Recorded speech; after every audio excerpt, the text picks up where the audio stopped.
ہاں یہ بات بھی خیال رکھیں کہ وہاں سے آنے کے بعد بہت سے لوگوں کا مزاج کچھ تبدیل ہو جاتا ہے. وہاں کے لوگوں کا اٹھنا بیٹھنا، وہاں کے امام، وہاں کے متوع، وہاں کے وہ لال رومال والوں کے معاملات دیکھ داکھ کر، وہاں کی ترتیب، وہاں کے جو نشو و فراغ اور دیگر جو معاملات شب و روز دیکھ کر کچھ جو ان پڑھ قسم کے یا جو جن کو علماء سے وابستگی نہیں ہوتی ہے، وہ کچھ تھوڑے موڑے اپنی لا علمی کی وجہ سے ہو یا صحبت علماء کی کمی کی وجہ سے ہو کہ صحبت علماء نہ پایا، اس وجہ سے ہو کچھ تبدیلی آ جاتی ہے. تو ان کے لیے صرف اتنی بات یہ کہوں گا کہ یہ جانیں کہ عرب میں آج جو علماء ہیں یا جو وہاں امام ہیں یا جو وہاں جو متوع ہیں، وہ ہمارا دین نہیں ہے. سمجھ رہے ہیں؟ ہمارا دین وہ نہیں ہے. وہ جو کر رہے ہیں وہ ہمارا دین نہیں ہے. ہمارا دین وہ ہے جو مصطفیٰ نے دیا ہے نا. تو ان کی باتوں کو اپنے خیالوں میں نہ بٹھا لے. وہاں تو اب جو حجاج آئے دیکھے ہوں گے کہ خانہ کعبہ کے پاس ہوتے ہیں تو خانہ کعبہ کی طرف پیر کیے ہوتے ہیں، اور مدینہ تو رسول میں ہوتے ہیں تو روضہ رسول کی طرف پیر کیے ہوتے ہیں. یہ بات کوئی الزام نہیں، میں نے اپنی آنکھوں سے اس سال بھی دیکھا ہے، اور حاجی صاحب جو لوگ گئے انہوں نے دیکھا. اب یہ کہہ سکتے ہیں آپ کہ بحمدہ تعالی ہندوستان و پاکستان و بنگلہ دیش کی جھولی میں اللہ نے ادب ڈالا ہے. الحمدللہ کہ ہم نے دیکھا بہت سے لوگوں کو کہ تپتا ہوا فرش ہوتا، وہاں کی دھوپ بڑی تمازت والی ہوتی ہے. نام نہیں رکھنا ہے، برا نہیں کہنا ہے کہ وہاں کی دھوپ بھی پیاری ہے. ہمیں تو خار سے بہتر ہے. ہمیں تو سرکار جو ہے شعرا فرماتے کہ ہمیں وہاں کے پھول تو پھول، ہمیں وہاں کے کانٹوں سے محبت ہے نا. اور ایک چیز خیال، اگر یہ خیال آتا ہو کہ یہاں سرکار ہیں، سرکار نے دین لایا، سرکار نے ساری باتیں بتائی، پھر یہ سب کیسے ہو گیا، یہ ایسے کیسے لوگ ہیں. تو ایک بات وہاں سرکار کے روضے کے سامنے بیٹھے تھے، اس وقت خیال آیا کہ گلاب ایک بہت حسین خوبصورت سا پھول ہے نا، جس کو دیکھ کر آنکھیں للچا جاتی ہیں. بڑا حسین پھول ہے، مگر اس کی حفاظت کے لیے اللہ نے کانٹے پیدا کیے ہیں نا. تو یہ مثل کانٹے ہیں ہے نا. تو ان کی باتوں پہ، ان کے معاملات پر نظر نہ رکھے، نظر قرآن پہ، نظر حدیث پر. اور جب جائے یہاں سے تو علماء کی صحبت ضرور اختیار کر کے جائیں، کہ وہاں جا کر کسی کے بہکاوے میں ہم نہ آ سکیں. الغرض اللہ رب قدیر کی بارگاہ میں دعا کرے کہ اللہ رب العزت جتنے لوگ یہاں بیٹھے ہیں، جو لوگ سن رہے ہیں، جہاں تک آواز پہنچ رہی ہے، اللہ سارے اہل ایمان کو مدینہ کی زیارت نصیب فرمائے. اور جتنے حجاج وہاں سے اس سال حج کر کے تشریف لائے ہیں، اللہ سب کو حج کی برکتوں سے مستفیض و مستنیر رکھیں، اور ہمیشہ ہمیشہ اللہ رب قدیر ان کی زندگی میں، آخرت میں انہیں کامیاب رکھیں. 10 بجے تک کا وقت ہے. مختصر سی بات، اس پروگرام کا نام شہید اعظم کانفرنس رکھا گیا. ہم لوگ یہاں بیٹھے ہیں امام حسین کی یاد میں. ہم آپ اپنے بچوں سے محبت کریں تو یہ صلح رحمی ہے. کیا ہے؟ ہم آپ اپنے بچوں سے محبت رکھیں، محبت جتائیں، محبت کریں، یہ صلح رحمی ہے. مگر نبی کی اولاد سے محبت رکھنا ایمان ہے. نبی کی آل سے محبت رکھنا یہ ایمان ہے. بیٹے کو ترچھی نظر سے دیکھو، کوئی گناہ نہیں. نبی کی آل کو ترچھی نظر سے دیکھو، ایمان ڈگمگا جائے. بات نبی کی آل کی ہونی ہے. اور خوش نصیب ہیں ہم سب کہ ہمارے اس محفل کا عنوان بھی شہید اعظم بھی ہیں، اور جن کی یاد میں رکھا گیا وہ خود شہید اعظم. اور محفل رکھی گئی سرکار کی آل کو یاد کرتے ہوئے. سرکار نے فرمایا کہ جس کے دل میں میری آل کی محبت ہو، ماتا شہیدہ، وہ شہید ہو کے مرے. جس کے دل میں میری آل کی محبت ہو اور اسی پہ اس کو موت آئے، ماتا مغفورا، وہ مغفور ہو کر بخشایا دنیا سے جائے گا۔ یا جتنے لوگ یہاں حاضر ہیں بحمد تعالیٰ سب نبی کی آل کی وجہ سے بیٹھے ہیں۔ سب کے دل میں حسنین کریمین اہل بیت اطہار کی محبت ہے، تبھی تو آئے ہیں۔ آنے کی کوئی دوسری وجہ ہمیں نظر نہیں آتی۔ ہمارا ایمان یہ کہتا ہے کہ آپ کا آنا اس لیے ہے کہ یہ امام حسین کی محفل ہے، یہ فاطمۃ الزہرا کی محفل ہے، یہ حضرت حسن کی محفل ہے، اور اس نیت سے آپ آئے ہیں تو اپنے دلوں پر ہاتھ رکھ کر خوشی کا اظہار کرو کہ تمہارے دل کو اللہ نے مومن کا دل بنایا ہے، تمہارے دلوں کو اللہ نے مومن کا دل بنایا ہے۔ حضرت سرہندی نے اپنے والد سے پوچھا کہ میں ہمیشہ دیکھتا ہوں کہ آپ اہل بیت اطہار کا ذکر کرتے ہیں، ان کی یاد میں گم ہوتے ہیں، جب کوئی بات ہوتی ہے اہل بیت اطہار کی مثال دیتے ہیں، ہمیشہ آپ انہی کا ذکر کیوں کرتے ہیں؟ تو حضرت امام سرہندی کے والد نے جواب دیا تھا، بیٹے سنو، جس کے دل میں اہل بیت اطہار کی محبت ہو اور وہ اسی محبت کے ساتھ دنیا سے جائے، وہ دل کسی اور کا دل نہیں بلکہ وہ دل مومن کا دل ہوا کرتا ہے۔ تو بحمد تعالی خوشی کی بات ہے کہ ہم سب یہاں اہل بیت اطہار کی یاد منانے کے لیے بیٹھے ہیں۔ 3 باتیں انشاءاللہ میں آج کہنے کی کوشش کروں گا اس مختصر سے وقت میں، پون گھنٹہ میرے پاس ہے۔ امام اعظم، شہید اعظم کیوں ہے؟ حضرت امام حسین دنیا کا سب سے بہادر انسان ہے، اور تیسری بات یہ کہ یزیدی خیمے میں بھی نمازی تھے اور حسینی خیمے بھی نمازی تھے، مگر کامیاب کون ہے؟ اللہ کس کے ساتھ ہے؟ یہ 3 باتیں آج ہوگی انشاءاللہ۔ دعا کرے کہ اللہ رب العزت ہم تمام کو سننے اور سنانے سے زیادہ عمل کرنے کی توفیق رفیق عطا فرمائے۔ اب دیکھیں، جیسا باپ ہوتا ہے، باپ کی عادت، باپ کا اثر بیٹے میں ہوتا ہے، سب میں نہیں مگر کما حق کہو 70%، 90% تو یہ ہوتا ہے کہ جیسا باپ ہوتا ہے ویسی اولاد ہوتی ہے۔ باپ اچھا ہوتا ہے، بیٹا بھی اچھا ہوتا ہے۔ باپ بہادر ہوتا ہے تو بیٹا بھی بہادر ہوتا ہے۔ یہ کوئی قرآن حدیث کی بات نہیں کہہ رہا ہوں، میں ایک ضمناً طور پہ کہہ رہا ہوں۔ حضرت امام حسن حسین اس باپ کی اولاد ہے جس کو حیدر کرار کہا جاتا ہے، جس کو شیر خدا کہا جاتا ہے۔ انسان اپنی جان سے محبت رکھتا ہے نا، اور اتنی محبت رکھتا ہے کہ بیٹے سے زیادہ، مگر واہ رے حضرت علی کہ آپ کتنے بہادر ہیں کہ جب ہجرت کی رات سرکار نے مدینہ کی طرف رخ فرمایا، سیدنا ابوبکر صدیق کو ہمراہ لیا اور حضرت علی سے کہا، اے علی اس بستر پہ سو جاؤ۔ حضرت علی سے کہا اس بستر پہ سو جاؤ، جبکہ حضرت علی بھی جانتے ہیں کہ کفار سرکار کے قتل کے در پہ ہیں، معاذ اللہ۔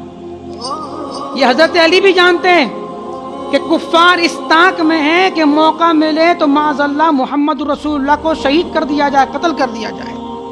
یہ حضرت علی بھی جان رہے ہیں، مگر اس کے باوجود بغیر کسی چینو چرا کے سرکار کے بستر استراحت پر علی لیٹے ہیں۔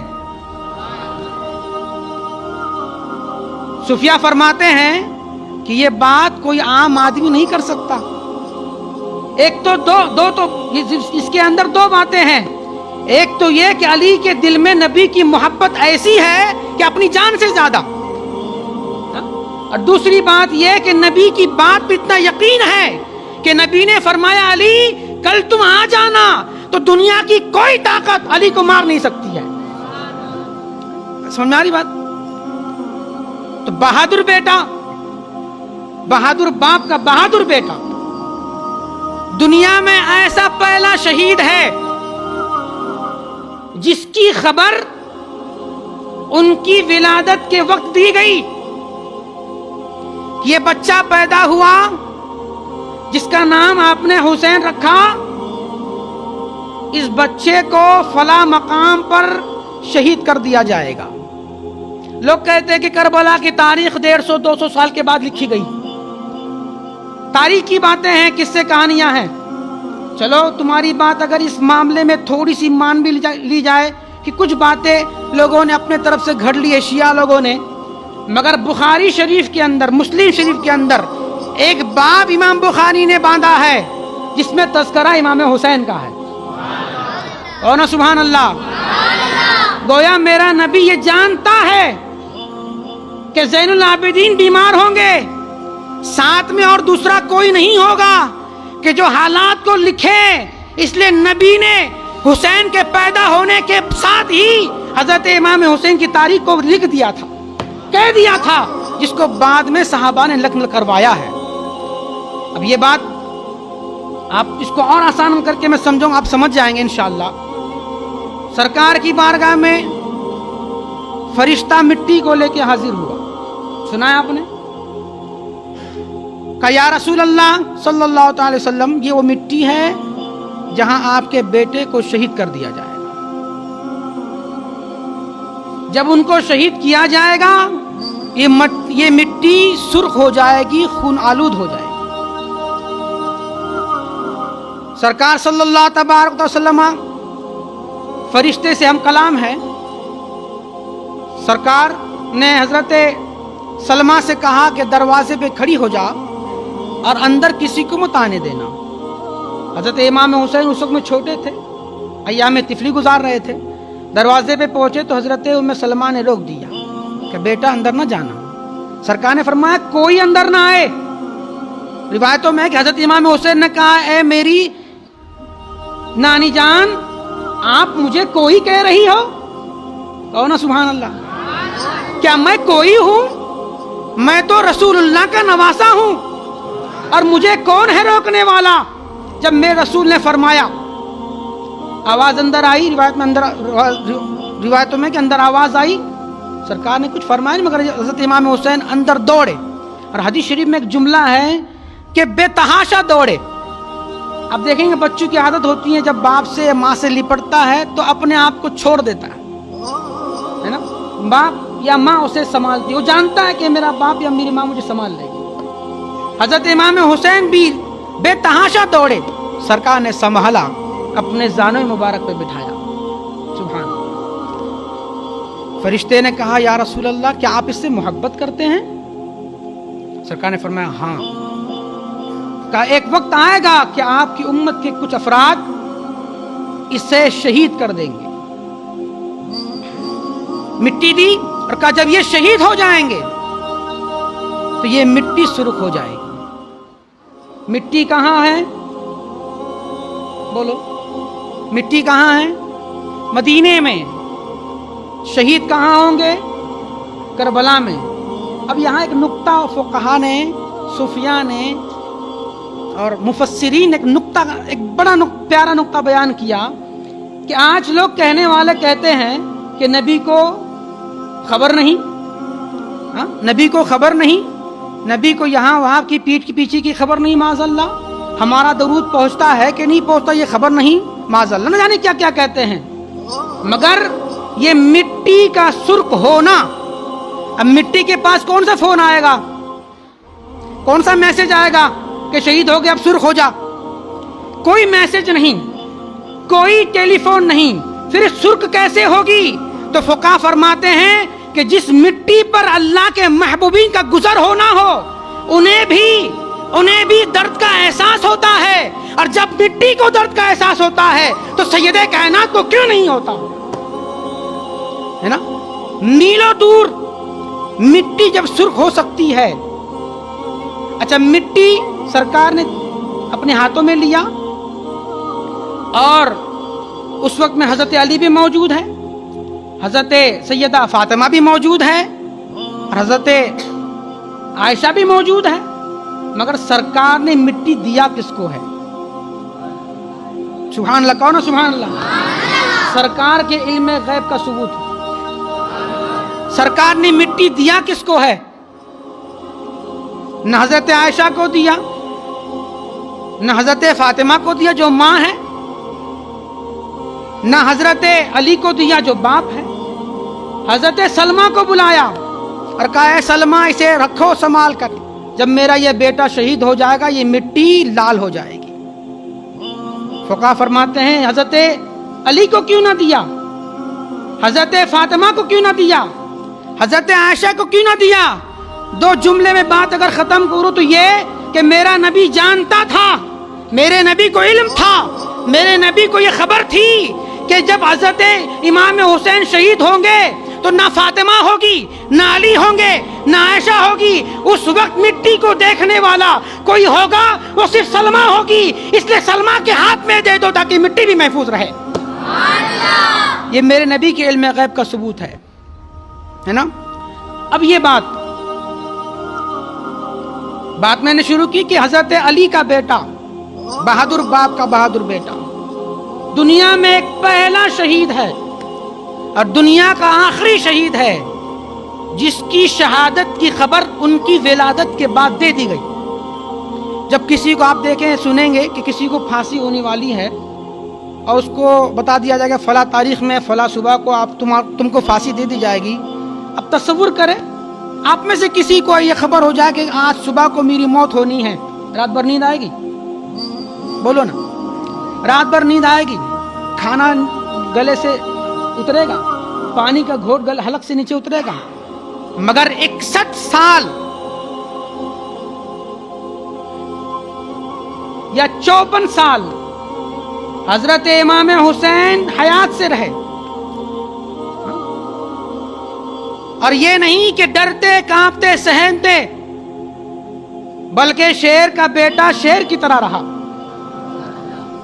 لوگ کہتے ہیں کہ امام حسین کرسی لینے گئے تھے، ارے کرسی لینی ہوتی تو آپ مدینے میں رکتے، یہاں آپ کی طاقت زیادہ تھی بظاہر، صحابہ کو مکہ سے بلا لیتے، مدینے کے سارے افراد کو جمع کر لیتے، آپ وہاں کرسی لینے نہیں گئے تھے، نانا کے دین کی تحفظ کے لیے گئے تھے۔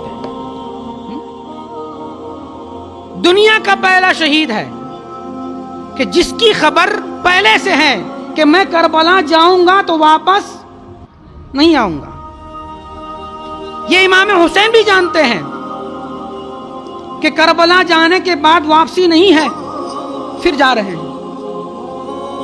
ایک زمانے میں ایک پہلوان گزرا ہے رستم، اس کی حیت و کیفیت ایسی کہ لوگ بتاتے کہ نہ اس سے پہلے نہ اس کے بعد کوئی اس جیسا حیت والا اتنا بہادر آدمی کوئی نہیں، اتنا طاقتور آدمی کوئی نہیں ہوا، مورخین بیان کرتے ہیں۔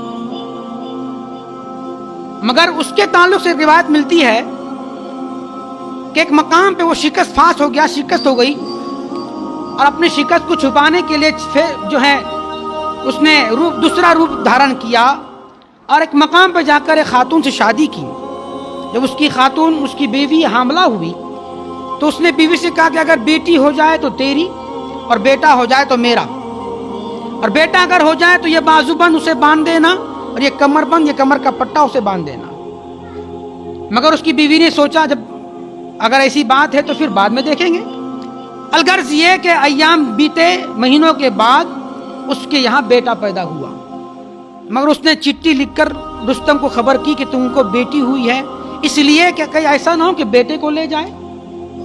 حالات بدلتے رہے، وقت گزرتا گیا، رستم کا جو بیٹا اس کی ماں کے پاس پل رہا تھا وہ بھی ایک ہیکل جسم والا بہادر انسان اور تجربہ کار، جنگی مہارت کا تجربہ کار، جس کی فتوحات کے ڈنکے اور چرچے ہونے لگے۔ ایک وقت آیا کہ جب اس نے، جس کا نام شہراب تھا، اس نے ایک ملک پہ حملہ کیا، اس وقت رستم کچھ بوڑھا ہو گیا تھا، تو لوگوں نے کہا رستم سے کہا جائے تاکہ وہ فتح نصیب ہو جائے اس کے سہارے سے، طاقتور ہے، تجربہ کار ہے۔ اس ملک کے بادشاہ نے رستم کے پاس خبر بھیجی، رستم نے کہا میں تو بوڑھا ہو گیا ہوں، نحیف و کمزور ہو گیا ہوں، مگر پھر اس سے معاوضہ کیا گیا، التجا کی گئی تو راضی ہو گیا اس بات پر کہ کوئی میرا نام ڈکلیئر نہیں کرے گا کہ میں رستم ہوں، کہ اگر میں ہار گیا تو کوئی نام یہ ہو جائے گا فلاں آدمی ہار گیا، اور اگر جیت گیا تو پھر کہنا کہ ہاں رستم جیتا ہے۔ الغرض میدان کارزار لگا، دونوں طرف سے نیزے اور تلواریں چلنے لگیں، اور مقابلے میں جب سہراب رستم کے مقابلے میں آیا تو رستم نے کہا کہ تلواروں سے کیا لڑنا، کشتی لڑو تاکہ دونوں کے بیچ میں طاقت کا مظاہرہ ہو۔ سہراب اپنے گھوڑے سے نیچے اترا اور رستم پہ ایک وار کیا تو رستم گھٹنوں کے بل آ گیا۔ نہیں سی تھی، کمزوری تھی، بڑھاپا تھا، گھٹنوں کے بل آیا تو اس کی جرأت نے اسے للکارا، کہا رستم ہو تم، زمانہ تیری طاقت کا ڈنکا بجاتا ہے اور تو ایک جوان سے شکست کھانے لگا ہے، اٹھ اور اس کا مقابلہ کر۔ اٹھا، ایک وار کیا، اس سہراب نامی جوان کی اتریا باہر نکالا، اس کے سینے پہ سوار ہو گیا۔ جب اس کے سینے پہ، سہراب کے سینے پہ رستم سوار ہوا تو رستم کے اس بیٹے نے کہا کہ میں اس باپ کا بیٹا ہوں کہ اگر تم مچھلی بن کر سمندروں میں گھس جائے اور تارے بن کر سریا پہ چلے جائے تب بھی میرا باپ اتنا بہادر ہے کہ میرا باپ تمہیں تلاش لے گا۔ رستم نے کہا تیرا باپ ہے کون؟ اس وقت سہراب نے کہا میرا باپ رستم ہے۔ کہ اس کی دلیل کیا ہے؟ تو سہراب نے اپنے بازو سے کپڑا ہٹایا، اس پر اس کا بازو بند لگا ہوا تھا، کمر سے کپڑا ہٹایا تو کمر بند لگا تھا۔ رستم نے دیکھا، اوندے منہ گر گیا۔ تاریخ نگان بیان کرتے ہیں کہ دنیا کا جس کو بہادر ترین انسان کہا گیا ہے، لوگوں نے اسے گرتا ضرور دیکھا تھا مگر دوبارہ اٹھتے نہ دیکھا۔ اے اسلام کے عظیم بہادر انسان جسے حسین کہا جاتا ہے، اپنے ہاتھ میں 6 مہینے کے علی اصغر کو تم نے لیا ہے، جوان بیٹے علی اکبر کے لاشے کو تم نے دفن کیا ہے، مگر پھر زمانے نے دیکھا کہ تلوار کو ہاتھ میں لے کر دشمن کے مقابلے میں کوئی اور بہادر نہیں، بہادر کوئی نکلا تو وہ حسین نکلا ہے۔ اسلام کا عظیم بہادر کوئی اور نہیں، وہ حسین ہے۔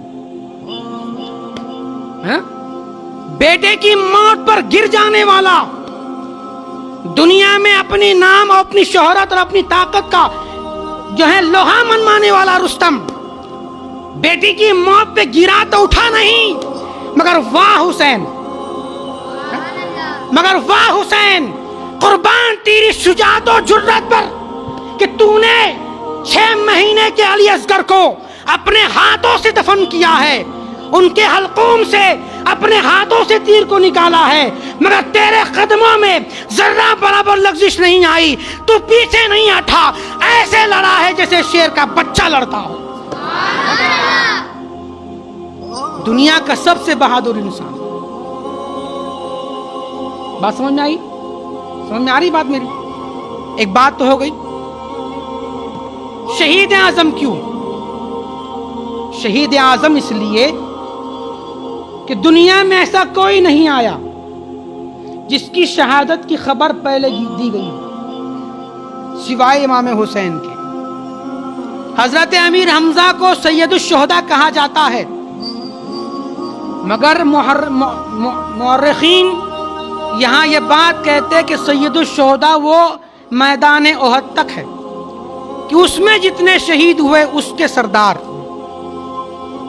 اور سید الشہداء حضرت امام حسین کو اس لیے کہا جاتا ہے کہ ان کی شہادت ایسی ہے، جیسے آپ نے سنا ہوگا کہ امام حسین رضی اللہ تبارک و تعالیٰ عنہ کے سر مبارک کو جب کوفہ کی طرف، دمشق کی طرف لے جایا جا رہا تھا تو امام حسین کے سر مبارک کو ایک پادری نے تحفتاً اپنے پاس رکھنے کی، برکتاً اپنے پاس رکھنے کی پیشکش کی کہ مجھے جو ہے رات بھر اس مبارک چہرے کو دیکھنے کی، رکھنے کی مہلت دی جائے۔ دے دیا گیا۔ سر حسین اس پادری کے پاس ہے، اور روایتوں میں ہے کہ حضرت امام حسین کے سر مبارک کے سامنے سورہ کہف پڑھا جا رہا تھا۔ کیا پڑھا جا رہا تھا؟ سورہ کہف۔ اور اس کے اندر یہ بات ہے کہ سورہ کہف کے اندر کی کتنا عجیب یہ واقعہ ہے۔ سورہ کہف کا اس میں آیت پیش کی گئی کہ یہ کتنا عجیب واقعہ ہے جب یہ آیت پڑھی گئی تو سر حسین سے آواز آئی، تم یہ کہتے ہو کہ اصحاب کہف کا واقعہ عجیب ہے؟ ارے اس سے زیادہ عجیب میرا واقعہ ہے، سر حسین سے۔ اب اس پہ بات کہتے کیوں کیسے؟ تو کہتے ہیں کہ جب امام حسین نے کربلا کی طرف رخ کیا ہے، اس وقت سب سے زیادہ طاقتور سلطنت اگر کوئی تھی تو وہ یزید کی تھی۔ جتنے اس کے پاس سپہ سالار، سپاہی اور حربے تھے وہ دنیا میں اور کسی کے پاس نہیں تھے، کیونکہ حضرت امیر معاویہ کے بعد وہ بنا تھا، ان کا بیٹا تھا۔ اور یہاں ایک بات روک کے کہوں کہ ہر اچھے باپ کا بیٹا اچھا ہو یہ ضروری نہیں ہے نا۔ اسی طرح امیر معاویہ ہمارے معظم ہیں، ان کی خاک ہماری پیشانی کا غازہ ہے، ان کی عظمتوں پہ ہم قربان ہیں۔ وہ صحابی رسول ہے، ان کی عظمت برقرار ہے، مگر صحابی کا بیٹا ہے یہ یزید، ہے نا، امیر معاویہ کا بیٹا یزید۔ اس وقت میں سپر پاور یزید تھا، وہ چاہتا تو کچھ کا کچھ کرتا، مگر اس کے مقابل میں بتاتے کہ شام، یمن، مصر، عرب، عراق، ایران، یہ سب یزید کی حکومت میں تھا۔ کیا تھا؟ یہ سب اس کی حکومت میں تھا، مگر اصحاب کہف ہے نا، جس بادشاہ سے بھاگ کر ایک غار میں چھپے تھے، وہ کوئی بڑی سلطنت کا بادشاہ نہیں تھا، ایک صوبے دو صوبے کا بادشاہ تھا، ایک صوبے دو صوبے کا بادشاہ تھا، اور اس سے بھاگ کر وہ غار میں چھپے تھے، جس کو قرآن نے لکھا کہ یہ کتنا عجیب واقعہ ہے۔ اور جب یہ آیت پڑھی جا رہی تھی تو سر حسین سے آواز آئی کہ تم یہ کہتے ہو کہ یہ کتنا عجیب واقعہ ہے، اور اس سے زیادہ میرا معاملہ عجیب ہے۔ اس لیے کیوں؟ اس لیے سنا غور سے کہ وہ لوگ تو بھاگ کے آئے تھے، یہ علی کا بیٹا چل کے گیا تھا۔ میں چل کے بولتے سمجھ میں آتی تو آپ جوش میں آ جاتے، سمجھ میں نہیں بات آپ کو؟ نہ سمجھ میں آئی آپ کو؟ ارے وہ بھاگے تھے، علی کا دلارا چل کے گیا تھا،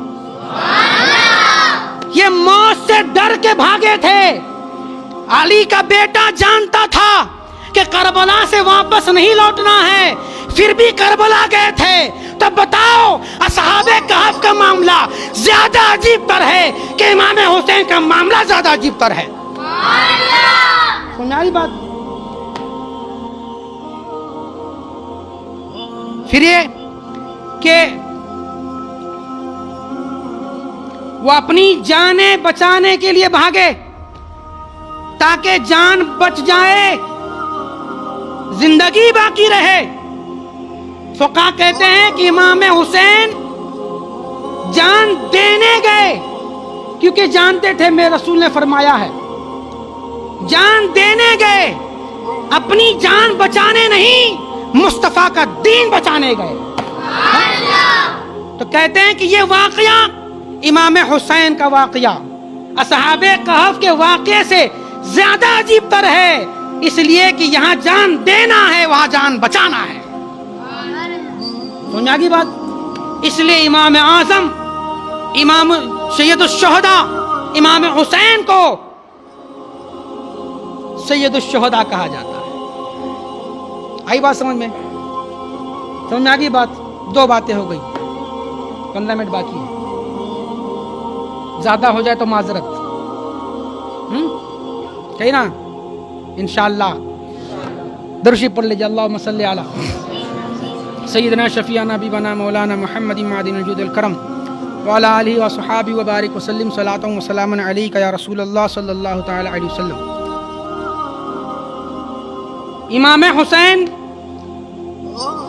ایک خیمے میں، ایک طرف خیمے میں امام حسین ہیں اور امام حسین کے ماننے والے ہیں 72، ایک طرف ہزاروں ہزار لشکر ہیں، وہ بھی نماز پڑھنے والے ہیں، ادھر بھی نماز ہو رہی ہے، ادھر بھی قرآن کی تلاوت ہے، ادھر بھی قرآن کی تلاوت ہے، ادھر بھی تسبیح و تہلیل ہے، ادھر بھی تسبیح و تہلیل ہے، وہاں بھی اذان میں محمد رسول اللہ کہا جا رہا ہے، یہاں بھی اذان میں محمد رسول اللہ کہا جا رہا ہے۔ اب سوال یہ ہوتا اللہ ہے کس کے ساتھ؟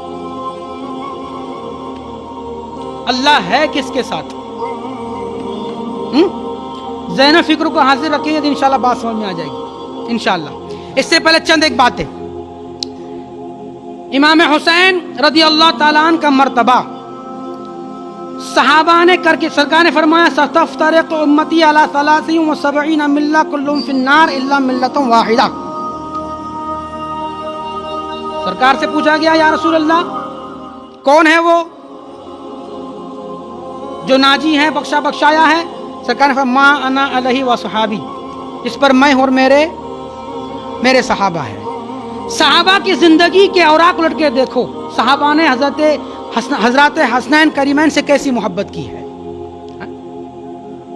جمعہ میں نے بات کہی، اس میں ایک بات یہ رہ گئی کہ حضرت عمر رضی اللہ تعالیٰ عنہ کو جب خنجر مارا گیا اور آپ بستر مرگ پہ تھے تو اپنی بیٹی سیدہ حفصہ سے چند باتیں کہی۔ اس میں سے ایک بات یہ ہے کہ حضرت عبد الرحمن بن عوف دوڑ کے گئے، حضرت امام حسن کے لیے روٹیاں لائی، امام حسین کے لیے روٹیاں لائی۔ سرکار نے فرمایا تم نے یہ روٹی جو پیش کی ہے تاکہ میرے بیٹوں کی بھوک ختم ہو جائے، شکم چیری ہو جائے، اللہ تیری دنیا سنوار دے۔ اور رہی بات آخرت کی، سبحان اللہ، اور رہی بات آخرت کی تو انا لہا ضامن، میں اس کا ضامن ہوں، اس کا میں ضامن ہوں۔ حضرت عمر کی زندگی دیکھیں، دور خلافت سنبھالے ہوئے ہیں، 22 لاکھ مربع میل کی حکومت ہے، 22 لاکھ مربع میل۔ مفسرین کہتے ہیں، محققین کہتے ہیں کہ نہ رات میں سوتے ہیں نہ دن میں سوتے ہیں، رات میں اللہ کی عبادت کر اللہ کو راضی کرتے ہیں اور دن میں حکومت کے کام انجام دیتے ہیں۔ مگر ایک دفعہ یمن سے کچھ کپڑے بھیجے گئے، کچھ جوڑے بھیجے گئے، دربار سجا ہوا ہے، حضرت عمر فاروق رضی اللہ تعالیٰ نے ایک ایک کر کے کپڑوں کو تقسیم کر دیا۔ تقسیم تو کپڑے ہو گئے، جوڑے تقسیم ہو گئے، مگر حضرت امام حسن کو بھی نہیں دیا گیا اور حضرت امام حسین کو بھی نہیں دیا گیا۔ لوگوں میں سے کسی نے پوچھا کہ اے امیر المومنین، آپ نے حضرت حسین اور حضرت امام حسین کو، حضرت حسنین کریمین کو جوڑے کیوں نہیں دیے؟ آپ نے انہیں کیوں نہ دیا؟ حضرت امام عمر فاروق نے کہا کہ یہ جوڑے ان کے لائق نہیں تھے۔ اور چل کے بولو سبحان اللہ، یہ جوڑے ان کے لائق نہیں تھے کہ ان کی شان جو ہے، ان کے شایان شان ان کا لباس ہو تو لگے کہ یہ آل رسول ہے، یہ آل نبی ہے۔ کہا کہ سنو، مفسرین محققین کہتے ہیں کہ حکومت کے کار انجام دینے کے ساتھ ساتھ شب و روز کی مصروفیت کے باوجود، جس کے ذمے 22 لاکھ مربع میل کی حکومت کو سنبھالنا ہے، شب و روز مصروف ہے، نہایت مصروف شخص ہے، مگر اس کے باوجود یمن کے گورنر کو خط لکھنے کے لیے ایک شخص کو بلاتے ہیں اور خط لکھواتے ہیں کہ فلاں فلاں سنو، تمہارے سپرد کام کیا جاتا ہے، تم اپنے دارالسلطنت سے باہر نکل جانا، اپنے امور کو چھوڑ دینا، اور ایک کام تمہیں سپرد کیا جا رہا ہے۔ وہ کام یہ ہے کہ جو ہے جس جگہ پہ تم ہو اس جگہ پر اچھی دکان جو ہو جہاں بہترین کپڑے ملتے ہو، وہاں جا کر ایک اچھا سا کپڑا خریدنا، اور جو اچھا درزی ہو اس کے پاس جا کر بہترین طور پر فلاں کے لیے ایک بہترین جوڑے سلا لینا، اور جب سلانے کے ہو جائے تو بالکل اہتمام کے ساتھ اسے مدینے کی طرف روانہ کر دینا۔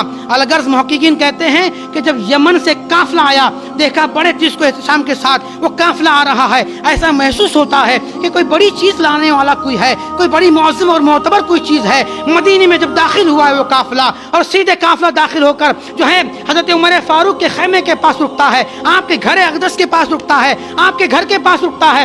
لوگوں نے دیکھنا چاہا کہ آخر کون سی ایسی چیز اس کے اندر ہے، کون سی ایسی معظم چیز قافلہ لے کر آ رہا ہے۔ لوگ جمع ہو جاتے ہیں اور قافلے کے جو ہے اونٹ ہو یا جو ہے اونٹ یا گھوڑے سے جب اس قافلے والوں نے کوئی چیز اتاری ہے اور امیر المومنین حضرت عمر فاروق کی بارگاہ میں پیش کیا گیا، اور جب اس تھیلی کو یا جھولے کو کھولا گیا ہے تو لوگوں نے دیکھا کہ اس میں 2 جوڑے ہیں، 2 خوبصورت سے جوڑے ہیں۔ لوگوں کی نگاہیں ڈھونڈ رہی تھی، نہ جانے یہ کس کے ہوں گے، کس کے لیے منتخب کیے گئے ہیں، نہ جانے یہ کس کے لیے انعام ہے۔ مگر لوگوں نے دیکھا اور سنا اپنے کانوں سے کہ امیر المومنین نے خبر بھجوائی کہ حسنین کریمین کو یہاں بلایا جائے، ان کو آنے کی جو ہے گزارش کی جائے۔ تو حضرت امام حسین اور حضرت امام حسن کو بلایا گیا۔ امیر المومنین کھڑے ہو جاتے ہیں، اپنے ہاتھوں میں اس لباس کو لے کر پیش کرتے ہیں، اور جب کہتے ہیں کہ حسنین کریمین اس کو آپ جو ہے ملبوس فرما لیجئے، پہن لیجئے، اس کو پہن لیا تو تاریخ نگار بیان کرتے ہیں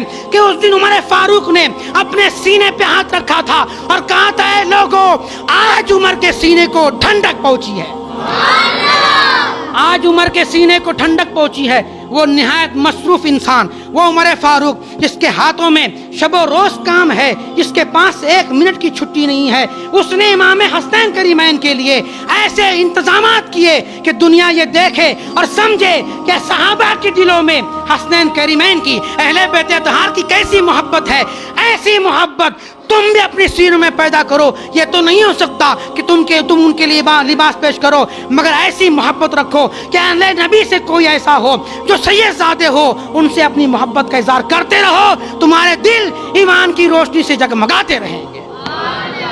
تاریخ نگار بیان کرتے ہیں کہ جب حکومت پھیلی 22 لاکھ مربع میل، سبحان اللہ، اسلام کی حکومت، ایک دفعہ فارس میں جب جانا ہوا، حضرت علی رضی اللہ تعالیٰ نے دیکھا کہ عمر فاروق بھی تیار ہے، ہاں جنگی گھوڑا آپ کے تیار کیا جا رہا ہے، جنگی لباس پہن کے آپ بیٹھے ہوئے ہیں۔ حضرت علی رضی اللہ تعالیٰ نے تشریف لائے اور کہتے ہیں امیر المومنین آپ کہاں جانے کا ارادہ رکھتے ہیں؟ کہا کہ میں بھی فارس جانے کا ارادہ رکھتا ہوں تاکہ میں بھی جنگ میں شرکت کروں۔